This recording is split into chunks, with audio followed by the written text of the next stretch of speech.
এক একটি পাঞ্জাবি ২৪ থেকে ২৫ হাজার টাকা, জুতা ২২,০০০ আর শার্ট ১০,০০০ টাকা পর্যন্ত। ঢাকা থেকে বিভিন্ন পণ্য এনে বিদেশি বলে ক্রেতাদের কাছে এমন দামে বিক্রি করছে চট্টগ্রামের মিমি সুপারমার্কেটের দোকান এলি। ভোক্তা অধিকার সংরক্ষণ অধিদপ্তর অভিযানে দোকানটিকে ৫০,০০০ টাকা জরিমানা করেছে। এদিকে আড়ং-এর শোরুমে অভিযান চালানো হলেও করা হয়নি জরিমানা।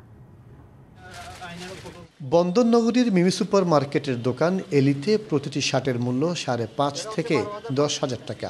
তবে ভোক্তা অধিকার সংরক্ষণ অধিদপ্তর অভিযান শুরু করলে ৮,০০০ টাকার শার্ট হয়ে যায় ২,০০০ টাকা। আছে না ওইরকম সর্বনিম্ন আছে না ২,০০০ ২,৮০০ টাকা। এখানে ডিসকাউন্ট আছে তো আপনার 20% ডিসকাউন্ট দিতে হয় এখানে। অধিকাংশ পণ্যের গায়ে নেই কোনো সিল। ঢাকা থেকে এনে বিদেশি বিভিন্ন ব্র্যান্ডের নামে বিক্রি করা হচ্ছে পাঞ্জাবি সহ বিভিন্ন সামগ্রী। তবে দোকান মালিক বলছেন ভিন্ন কথা। প্রত্যেক কিছুর একটা মান আছে, কোয়ালিটি আছে, এই অনুপাতে দাম আছে। মানুষ কি এমনি কেউ আপনি আমাকে এমনি টাকা দিবেন, আরেকজন দিবে, কেউ দিবে না। Competition market. আমার মতো আর 10 জন কি করে চিরামে।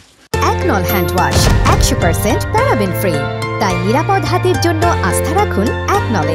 এদিকে আড়ং-এর শাড়ির দাম নিয়ে রয়েছে ক্রেতাদের অসন্তোষ। মানুষের কেনার সাধ্যের বাইরে, মানে প্রকার জুলুম। এটা দেখলে আর কি ভয় লেগে যাবে যে কোনো মানুষের, যে আচ্ছা এত দাম কেন, তাও আবার আড়ং-এ। সেখানে অভিযান চালানো হলেও তাদের বিরুদ্ধে কোনো ব্যবস্থা নেননি ভোক্তার কর্মকর্তারা। গতবারও আমরা অভিযান পরিচালনা করেছিলাম, নেতৃবৃন্দরা আমাদের সাথে ছিলেন, বললেন যে সংশোধন করে নেবেন। তো সংশোধন আসলে হয় নাই। আমরা ভবিষ্যতের জন্য আরেকবার সতর্ক করছি, চূড়ান্ত সতর্ক, যাতে আমাদের ক্রেতাগণ না ঠকে।